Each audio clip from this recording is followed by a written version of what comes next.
Baik, puji Tuhan, shalom saudara-saudara. Pada hari ini saya akan menyampaikan satu materi penting yang harus dipahami oleh orang Kristen dengan benar, yaitu pentingnya lahir baru atau pentingnya lahir kembali.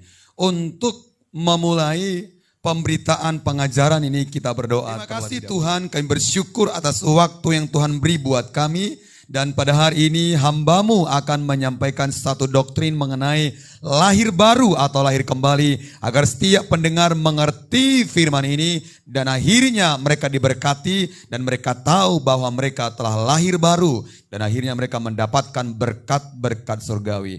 Dalam nama Tuhan Yesus Kristus kami berdoa dan mengucap syukur. Haleluya. Amin.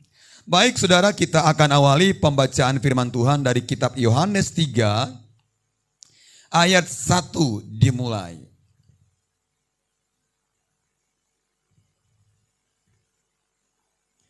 Yohanes 3 ayat yang pertama demikian bunyinya. Percakapan dengan Nikodemus. Adalah seorang Farisi yang bernama Nikodemus, seorang pemimpin agama Yahudi. Ia datang pada waktu malam kepada Yesus dan berkata, "Rabi, kami tahu bahwa engkau datang sebagai guru yang diutus Allah, sebab tidak ada seorang pun yang dapat mengadakan tanda-tanda yang engkau adakan itu jika Allah tidak menyertainya." Yesus menjawab katanya, "Aku berkata kepadamu, sesungguhnya jika seorang tidak dilahirkan kembali, ia tidak dapat melihat kerajaan Allah." Kata Nikodemus kepadanya, "Bagaimanakah mungkin seorang dilahirkan kalau ia sudah tua? Dapatkah ia masuk ke dalam rahim ibunya dan dilahirkan lagi?" Jawab Yesus, "Aku berkata kepadamu, sesungguhnya jika seorang tidak dilahirkan dari air dan roh, ia tidak dapat masuk ke dalam kerajaan Allah. Apa yang dilahirkan dari daging adalah daging, dan apa yang dilahirkan dari roh adalah roh. Janganlah engkau heran karena aku berkata kepadamu, kamu harus dilahirkan kembali. Angin bertiup kemana ia mau dan engkau mendengar bunyinya. Tetapi engkau tidak tahu dari mana ia datang atau kemana ia pergi." Iya, saudara, ini adalah satu perikop pembicaraan tentang satu pokok penting antara pembicaraan Nikodemus dengan Tuhan Yesus. Pada waktu malam sesuai perikop tadi, Nikodemus datang berbincang-bincang kepada Yesus. Kalau kita lihat ayat pertama, sebenarnya Nikodemus ini sedang memberikan pujian kepada Yesus Kristus bahwa Yesus datangnya dari Allah. Tetapi saudara, bahwa Yesus justru meresponi, memberikan satu jawaban yang penting kepada Nikodemus bahwa memang Nikodemus harus lahir kembali atau harus lahir baru. Padahal Nikodemus ini adalah seorang pemimpin agama Yahudi. Dia tentunya tahu kitab-kitab perjanjian lama dan dia adalah seorang pengajar dalam agama Yahudi. Artinya Nikodemus ini meskipun seorang pemimpin agama, dia belum lahir baru. Sehingga Yesus menawarkan atau memberitahukan kepadanya bahwa Nikodemus ini harus lahir baru atau lahir kembali. Saudara, apakah itu lahir baru? Memang untuk dapat menerima keselamatan dalam Yesus Kristus, maka seseorang harus lahir baru atau lahir kembali. Lahir baru atau lahir kembali berarti lahir yang kedua kali. Saat kita dilahirkan oleh orang tua kita, itulah lahir yang pertama. Lahir yang pertama ini belum cukup bagi seseorang untuk dapat mengenal dan memahami serta menerima keselamatan kekal di dalam Yesus Kristus. Lahir baru atau lahir kembali tidak ada hubungannya dengan perbuatan baik manusia. Sebab perbuatan baik manusia tidak dapat membuat dia lahir baru atau lahir kembali. Saudara, begitu penting saya dan saudara memahami lahir baru. Saya boleh simpulkan bahwa arti lahir baru itu adalah proses perpindahan secara rohani dari kerajaan maut atau setan ke dalam kerajaan Allah yang dilakukan oleh Tuhan ketika seseorang menerima atau mempercayai Yesus sebagai Tuhan dan Juru Selamatnya, yang sudah mati untuk menebus dosa dan yang bangkit mengalahkan maut. Untuk lebih jelasnya mari kita buka Yohanes 5 ayat yang ke-24. Yohanes 5 ayat yang ke-24 demikian bunyinya.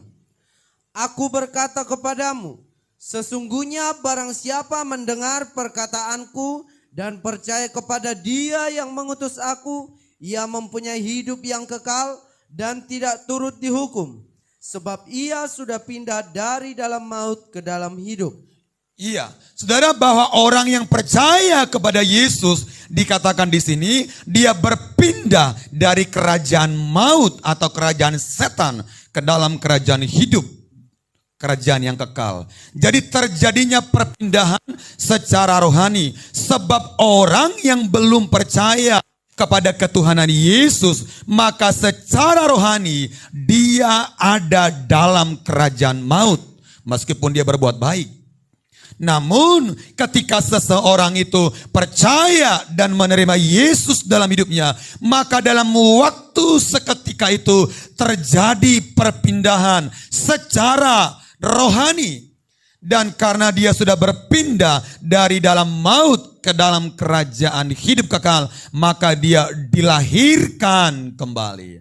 Sama seperti peristiwa dua orang yang disalibkan bersama dengan Tuhan Yesus Kristus. Yang satu di sebelah kanan dan yang satu di sebelah kiri. Yang di sebelah kanan itu dia berkata kepada Yesus, ingatlah akan aku jikalau engkau datang kembali. Maka Yesus berkata, pada hari ini engkau sudah bersama dengan aku di Firdaus. Kenapa? Karena dia mempercayai ketuhanan Yesus dalam hidupnya, meskipun dalam detik-detik terakhir dia akan mati atau meninggal karena menerima penghukuman. Namun kepercayaannya kepada Yesus membuat dia lahir baru seketika dan dia mendapatkan kerajaan Allah dan menikmati Firdausnya Tuhan. Jadi saudara, oleh karena itu terjadi perpindahan.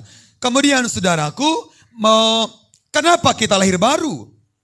Yang pertama adalah karena orang yang lahir barulah yang dapat melihat kerajaan Allah. Sama seperti yang di sebelah kanan itu, karena dia lahir baru, maka dia dapat melihat dan menikmati kerajaan Allah. Karena telah lahir baru meskipun dalam waktu yang singkat. Yang kedua, karena memang semua manusia sudah berdosa. Baik tua, baik muda, baik anak-anak sudah berdosa. Kita mendapatkan dosa warisan dari nenek moyang kita. Sehingga semua manusia berdosa. Roma 3 ayat 23.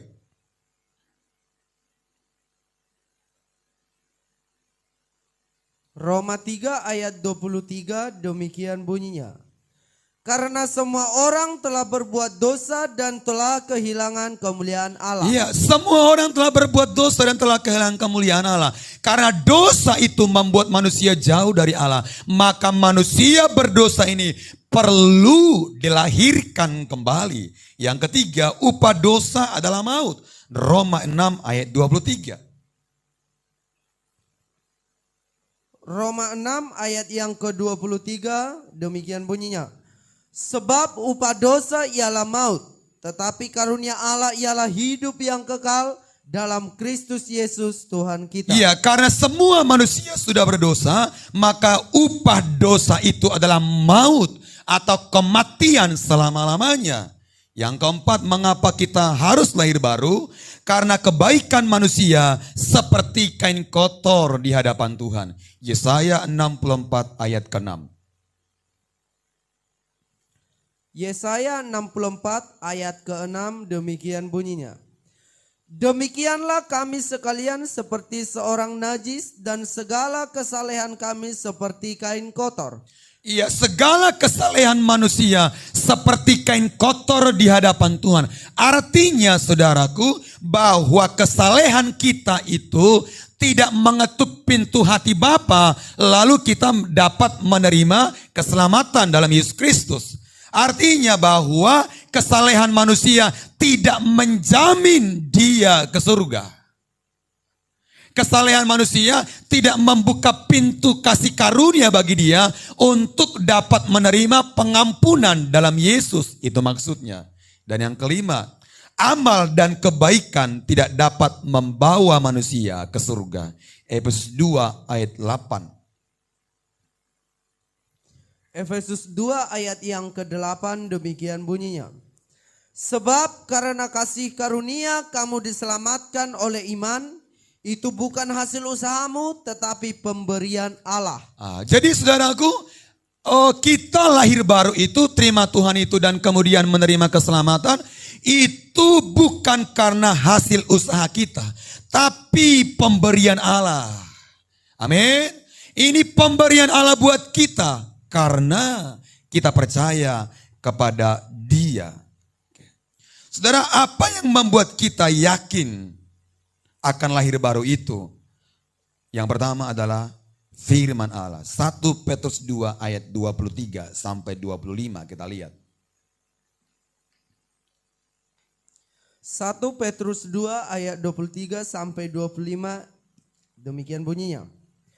Ketika ia dicaci maki, ia tidak membalas dengan mencaci maki. Ya. Ketika ia menderita, ia tidak mengancam, tetapi ia menyerahkannya kepada Dia yang menghakimi dengan adil.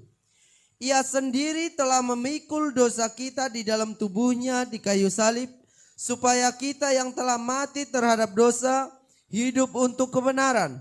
Oleh bilur-bilurnya kamu telah sembuh. Sebab dahulu kamu sesat seperti domba, tetapi sekarang kamu telah kembali kepada gembala dan pemelihara jiwamu. Iya, saudara, coba lagi kita lihat 1 Petrus 1 ayat yang ketiga. 1 Petrus 1 ayat yang ketiga demikian bunyinya.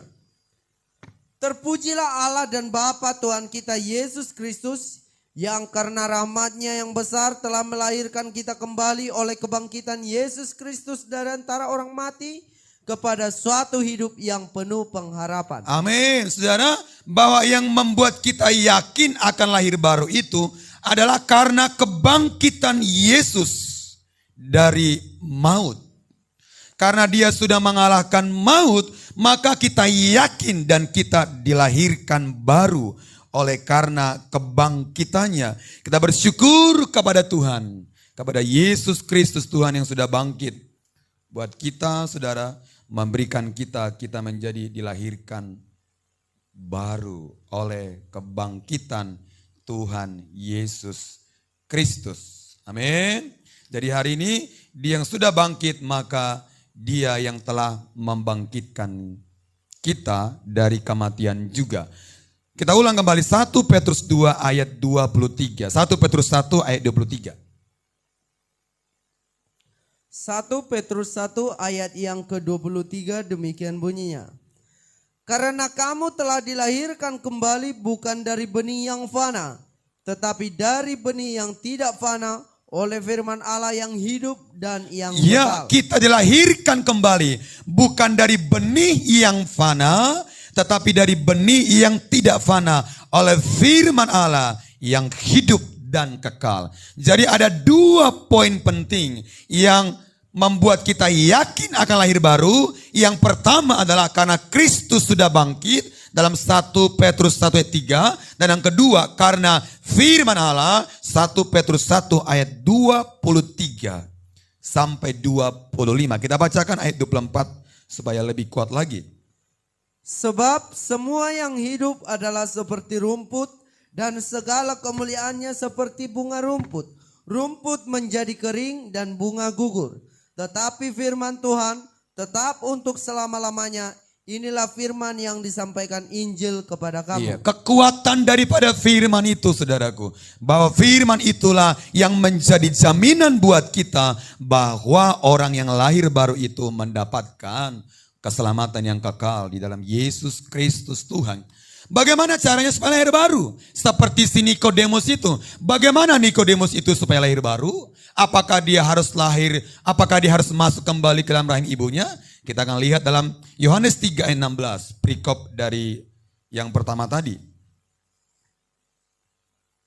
Yohanes 3 ayat yang ke-16 demikian bunyinya.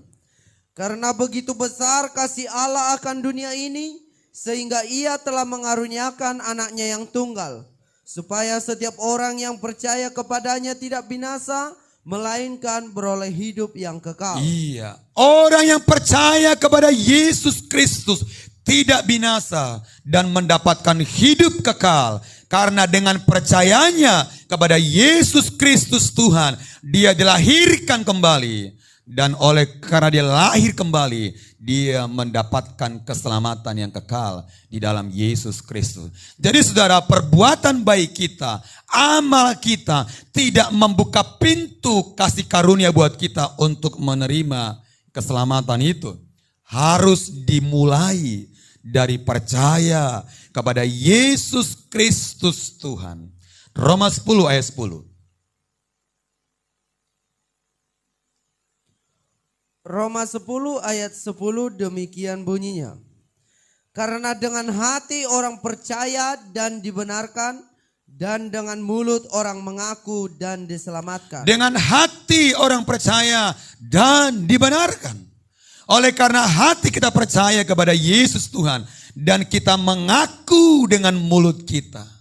Kenapa perlu pengakuan dari mulut, saudaraku?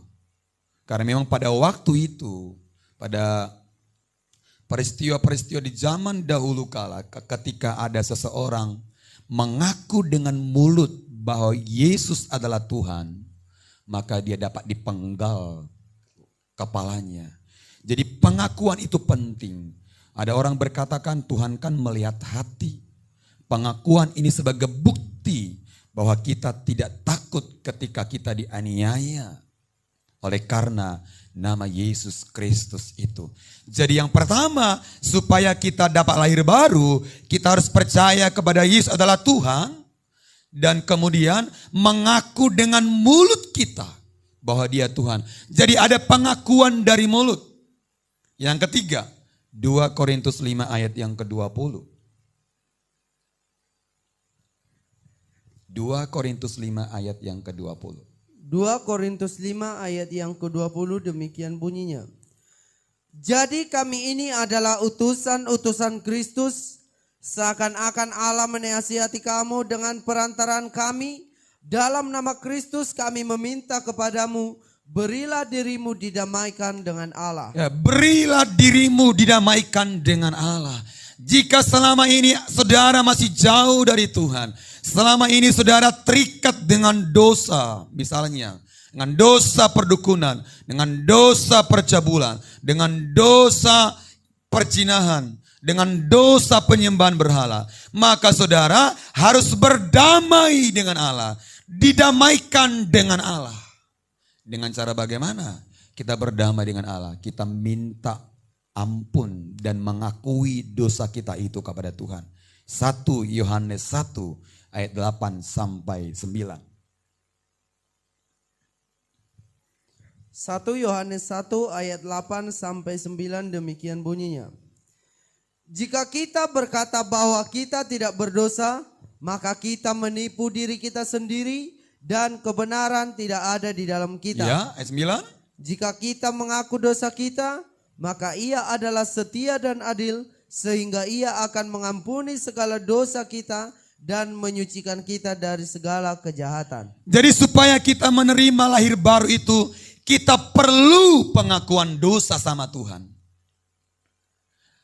Pengakuan dosa ini tidak sekedar di bibir, tidak sekedar seremonial saja. Misalkan nih saya di gereja berdoa doa Bapak kami. Bukan. Tetapi adalah rasa bersalah yang positif. Tuhan, aku ini ternyata najis. Aku ini orang berdosa Tuhan. Ampunilah aku. Jadi harus ada satu pengakuan rasa bersalah kepada Tuhan yang positif. Artinya ketika dia merasa bersalah itu, dia datang sama Tuhan dan minta ampun sama Tuhan. Dosamu saudaraku harus saudara serahkan sama Tuhan dan minta pengampunan Tuhan Yesus nyata bagi saudara. Itulah cara-cara supaya kita lahir baru. Dan saudara, tentunya cara-cara ini adalah karena Roh Kudus yang bekerja dalam diri orang itu. Misalkan nih, apakah saya lahir baru karena orang tua saya Kristen? Belum tentu. Orang Kristen itu walaupun secara legalitas dia percaya kepada Yesus adalah Tuhan karena beragama Kristen, tapi karena legalitas semata belum tentu dia lahir baru. Memang dia bersyukur sama Tuhan. Orang tuanya Kristen sehingga dia gampang untuk atau lebih mudah untuk mengakui ketuhanan Yesus dalam dirinya. Namun saudaraku, tidak cukup hanya orang tua kita Kristen. Biarlah kiranya kita percaya kepada Yesus adalah Tuhan. Karena memang Roh Kudus yang bekerja dalam diri kita. 1 Korintus 12 ayat ketiga.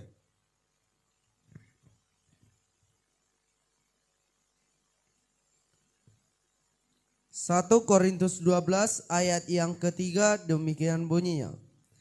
Karena itu aku mau meyakinkan kamu bahwa tidak ada seorang pun yang berkata-kata oleh Roh Allah dapat berkata, terkutuklah Yesus, dan tidak ada seorang pun yang dapat mengaku Yesus adalah Tuhan selain oleh Roh Kudus. Mengaku Yesus adalah Tuhan selain oleh Roh Kudus. Jadi saudaraku, kita percaya kepada Yesus adalah Tuhan bukan karena turunan harus karena Roh Kudus. Jika seseorang percaya kepada Yesus adalah Tuhan karena Roh Kudus, inilah yang disebut dengan lahir baru yang benar.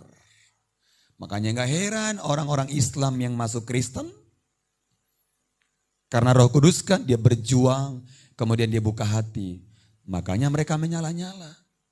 Saudara. Kemudian saudaraku, oleh karena kita percaya kepada Yesus adalah Tuhan, oleh karena Roh Kudus, maka Roh Kudus itu berdiam dalam diri kita. Kita akan lihat 1 Korintus 3 ayat 16. 1 Korintus 3 ayat 16 demikian bunyinya. Tidak tahukah kamu bahwa kamu adalah bait Allah dan bahwa Roh Allah diam di dalam kamu? Ya. Jika ada orang yang membinasakan bait Allah, maka Allah akan membinasakan dia. Karena kita sudah percaya kepada Yesus adalah Tuhan, saudaraku, maka dalam diri kita Roh Kudus berdiam. Amin. Dia berdiam dalam diri kita. Yang kedua, kemudian kita dimeteraikan. Bahkan dia menjadi jaminan. Efesus 1 ayat 13 sampai 14. Efesus 1 ayat 13 sampai 14 demikian bunyinya. Di dalam dia kamu juga karena kamu telah mendengar firman kebenaran, yaitu Injil keselamatanmu.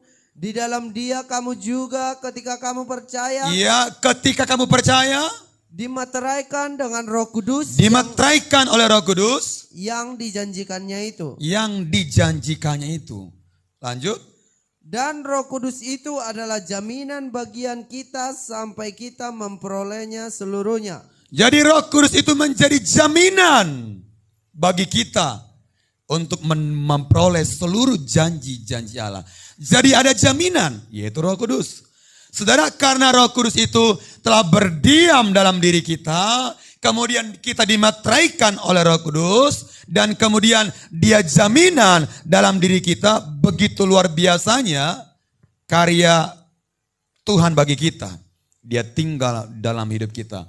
Oleh karena Roh Kudus berdiam dalam diri kita, maka Roh itulah yang akan menuntun kita ke dalam seluruh kebenaran. Kita lihat. Yohanes 16 ayat 13.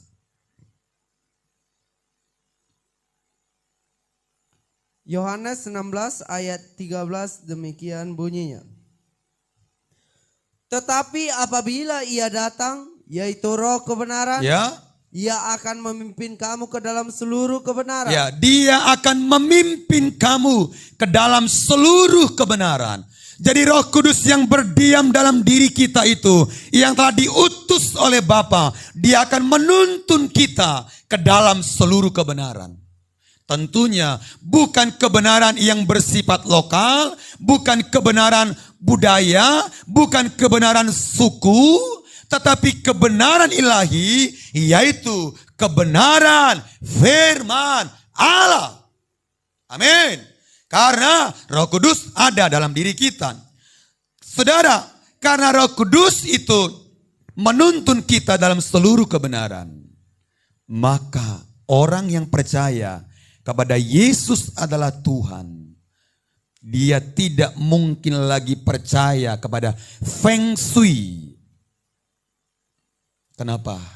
Roh Kudus tidak menuntun saudara percaya kepada Feng Shui.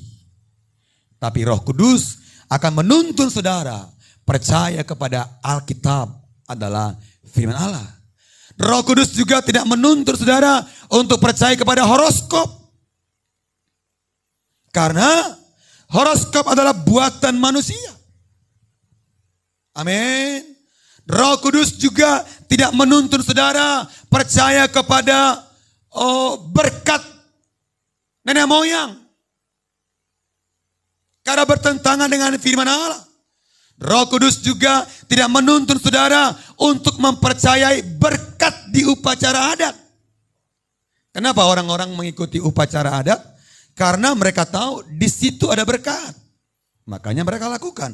Namun Roh Kudus tidak menuntun saudara kepada kebenaran itu. Karena itu bukan kebenaran yang datangnya daripada Tuhan. Inilah kekuatan daripada Roh Kudus. Dia akan terus menuntun kita ke dalam seluruh kebenaran. Banyak orang-orang Kristen yang secara agama dia Kristen masih percaya kepada kuburan, masih percaya kepada dukun-dukun, masih percaya kepada hal-hal yang gaib, saudara-saudaraku, dengan alasan dunia ini kan punya kekuatan. Ya, memang iblis punya kekuatan. Tetapi anak Tuhan yang sudah lahir baru tidak lagi mempercayai kekuatan setan, iblis bekerja dalam hidupnya. Dia hanya percaya kepada kekuatan Tuhan yang bekerja di dalam hidupnya. Ada lagi orang-orang tertentu, kalau ada orang meninggal, dia percaya masih ada malam 40 hari orang meninggal, 7 hari orang meninggal. Kemudian juga ada lagi namanya malam kembang. Itu dipercayai, saudaraku. Sungguh-sungguh sangat kasihan. Kalau orang yang katanya lahir baru, tetapi masih percaya Feng Shui, masih percaya horoskop, masih percaya dukun upacara adat. Ini menandakan bahwa saudara sebenarnya belum lahir baru. Kenapa? Jika kita lahir baru, maka Roh Kudus menuntun kita ke dalam seluruh kebenaran. Amin. Haleluya. Enggak lagi percaya kepada upacara-upacara adat, enggak lagi. Dia hanya percaya kepada Yesus Tuhan yang menjadi pemberi berkat. Ada banyak orang-orang tertentu yang punya kebiasaan berziarah. Dia meyakini nenek moyang, roh orang mati itu bisa memberkati hidupnya. Sungguh sangat tragis, saudaraku. Orang Kristen yang katanya dia percaya ada Roh Kudus berdiam dalam dirinya, masih percaya kepada penyembahan berhala. Inilah yang menjadi masalah kekristenan di akhir zaman ini. Banyak orang terikat dengan penyembahan berhala. Saya sebagai hamba Tuhan menyampaikan kebenaran yang murni, yaitu sola scriptura, hanya oleh Alkitab. Dan kemudian saudaraku, orang yang sudah lahir baru itu, dia akan mengalami namanya kasih mula-mula. Haleluya. Dia akan menyala-nyala dalam Tuhan. Dia akan suka bergereja, suka persekutuan, suka berdoa, suka baca Alkitab. Jadi jika saudara belum pernah mengalami kasih mula-mula, saya menjamin Anda belum lahir baru. Kenapa, saudaraku? Sebab ketika kita terima Tuhan, Roh Kudus berdiam dalam diri kita, maka roh itulah yang membawa kita, menarik kita, mencintai Tuhan, membuat kita, roh kita menyala-nyala. Banyak kan orang Kristen bangga punya gereja, haleluya. Bangga punya pendeta. Dia berkata, gereja kami lo besar. tetapi dia tidak mengalami cinta yang kuat pada Tuhan atau kasih mula-mula. Jika saudara belum pernah mengalami cinta mula-mula kepada Tuhan, belum pernah mengalami kasih mula-mula seumur hidupmu, maka saudara belum lahir baru walaupun engkau Kristen. Sebabnya para penonton nanti yang mendengarkan khotbah saya ini, pastikanlah hidupmu bahwa saudara sudah pernah mengalami kasih mula-mula. Kalau belum pernah mengalami kasih mula-mula, saudara belum lahir baru, jangan bermimpi masuk surga nantinya. Jangan mimpi mendapatkan hidup kekal di surga kalau saudara tidak pernah mengalami kasih mula-mula. Inilah satu pegangan firman Tuhan, makanya dalam kitab Wahyu dikatakan, betapa dalamnya engkau telah jatuh karena engkau telah meninggalkan kasihmu yang semula. Karena memang kasih mula-mula itu adalah kasih ketika orang terima Tuhan secara pribadi dan itu menyala-nyala. Dalam dirinya dikit-dikit ibadah, dikit-dikit doa, dikit-dikit baca Alkitab, segala pekerjaannya dia doakan. Kadang-kadang dia baca Alkitab bisa menangis, dengar khotbah itu dia bisa takjub saudaraku karena mengalami kasih mula-mula. Saya ulang kembali kepada seluruh jemaat Tuhan, jika saudara belum pernah mengalami kasih mula-mula, belum pernah menyala-nyala dalam Tuhan Yesus Kristus, berarti saudara belum lahir baru. Hari ini bereskan diri saudara. Kalau saudara belum pernah mengalami ini, saudara boleh hubungi kami supaya kita tuntaskan lahir baru saudara. Sehingga akhirnya saudara mendapatkan hidup kekal di surga yang mulia. Tanpa lahir baru, saudara tidak akan mendapatkan kerajaan kekal. Tanpa lahir baru, saudara tidak akan mendapatkan kasih karunia Tuhan yang melimpah-limpah dalam diri saudara. Tanpa lahir baru, saudara tidak akan memiliki persekutuan yang benar dengan Tuhan. Makanya tidak heran saudaraku, banyak orang-orang Kristen karena belum lahir baru. Yang dipikirin adalah upacara adat terus yang dipikirin. Yang dipikirin bangun kuburan terus. Yang dipikirin perkara-perkara jasmani terus. Dia tidak tertarik dengan perkara-perkara rohani. Karena dia belum lahir baru. Meskipun orang tuanya Kristen dan dia pun Kristen.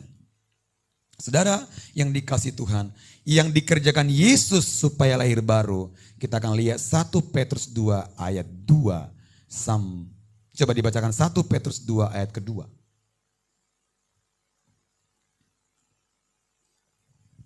1 Petrus 2 ayat yang kedua demikian bunyinya. Dan jadilah seperti bayi yang baru lahir, yang selalu ingin akan air susu yang murni. Lompat ayat 23. Ketika ia dicaci maki, ia tidak membalas dengan mencaci maki. Ya. Ketika ia menderita, ia tidak mengancam, tetapi ia menyerahkannya kepada Dia yang menghakimi dengan adil. 24.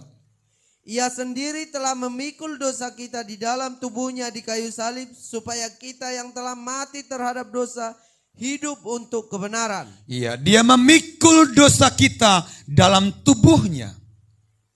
Yesus telah mengerjakan semua itu, yaitu memikul dosa kita supaya kita mendapatkan kasih karunia itu.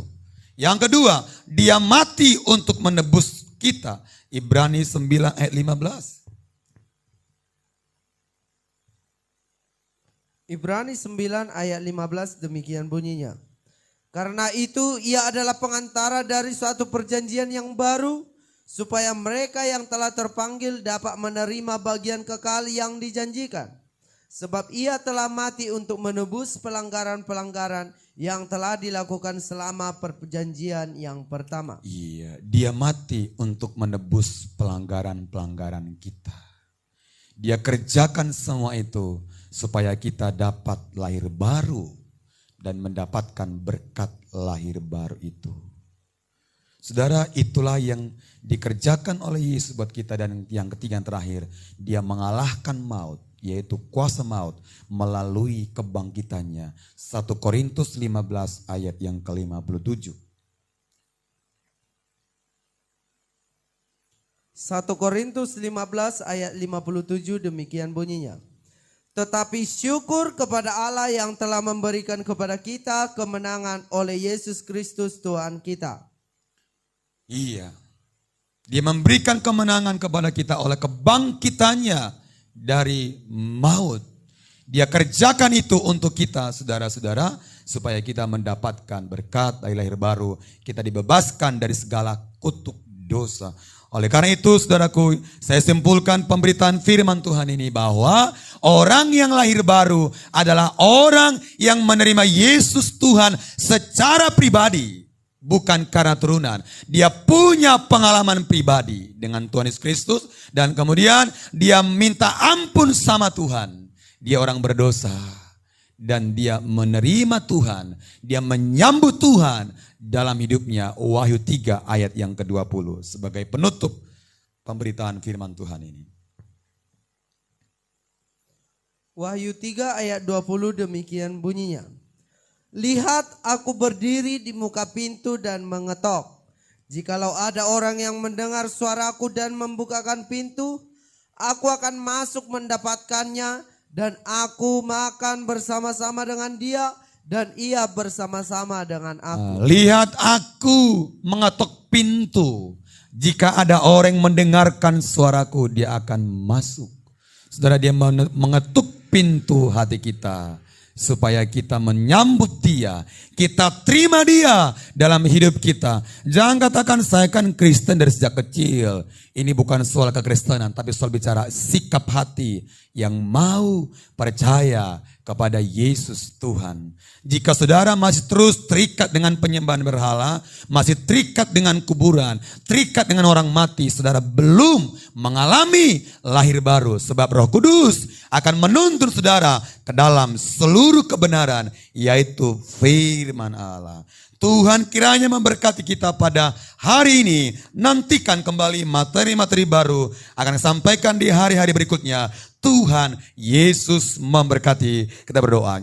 Terima kasih Tuhan yang berdoa agar seluruh nanti penonton daripada materi ini Tuhan celihkan mata rohani mereka. Dan mereka mengerti bahwa mereka harus lahir baru dengan cara percaya kepada Yesus adalah Tuhan yang sudah mati bangkit buat seluruh orang-orang di dunia ini. Buka mata rohani mereka ya Tuhan, sehingga mereka benar dengan yakin menerima Engkau sebagai Tuhan dan Juru Selamat. Akhirnya mereka mendapatkan keselamatan di dalam Yesus Kristus Tuhan. Terima kasih Bapakku yang baik, ini doa kami. Kami berdoa dan mengucap syukur. Haleluya. Amin.